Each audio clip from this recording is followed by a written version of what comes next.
just talking about nasty fuckers out there, right? There used to be a fish and chip shop I used to go to at Kenmore, right? And I said to him, I said, oh, you know, I just chatting to a Greek guy. The Greeks always run fish and chip shops. And he says to me, because I told him I sell watches. He said, what do you do? I said, oh, I sell what? I said, you know, this is years ago. I don't really sell that many fucking watches now, you know. But I sell a few, you know, but just occasionally. But I mainly my personal ones. If I want to change it because I need something new on the channel, I can't afford to keep fucking everything. I'll sell one and buy another. You know what I mean? Anyhow, this guy says to me, he goes, I want to buy a watch off you. Can you help me?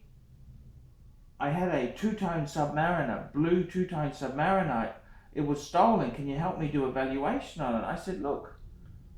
So he said to me, help me do a valuation and I'll buy one off you. And I said, hang on, I said to him, this is fucking crazy. I said, number one, I never saw this fucking watch you said was stolen. I never saw it. Yeah. I never fucking saw it. You said you had one, yes, but I never saw the fucking thing.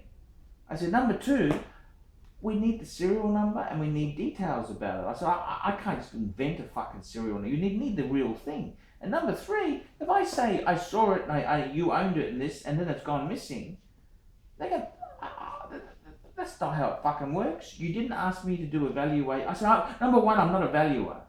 Okay, I'm not a valuer. Okay, I'm not a registered valuer. So I could give you an opinion as someone who may know a little bit about watches, but I'm not a valuer, not a registered valuer. So that's number one. And number two, the thing is that what the fuck? This is putting me into a very difficult situation where I'm lying that I saw this thing when I haven't, because it was stolen. Well, that's not my fucking problem. You gave you a free dinner, would you? No, I didn't. I used to. I don't go to the shop anymore. That's how it poisoned it. So he's just an absolute. They're just fucking stupid. You can really get yourself into trouble. You sign these forms. You sign it saying you saw it and this was this. And then you're in court. The judge and said. Then you're. It's insurance fraud. That's what it is. It's insurance fraud. I mean, I don't fucking. I mean. It's not like he said to you, I'll give you half the money. This was just to buy a fucking watch. The margin on those type of watches, 20% if you were really lucky. If you stole it and sold it at good money, 20%. I don't need fucking hassle. It's just an absolute joke. And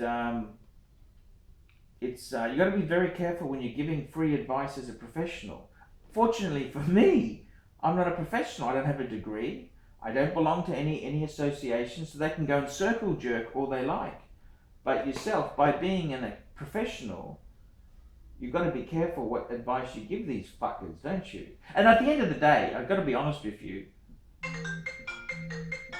it's another fucking call. Jesus Christ. I got more fans than you, it looks like. More fans, more fans, more fans, more fans.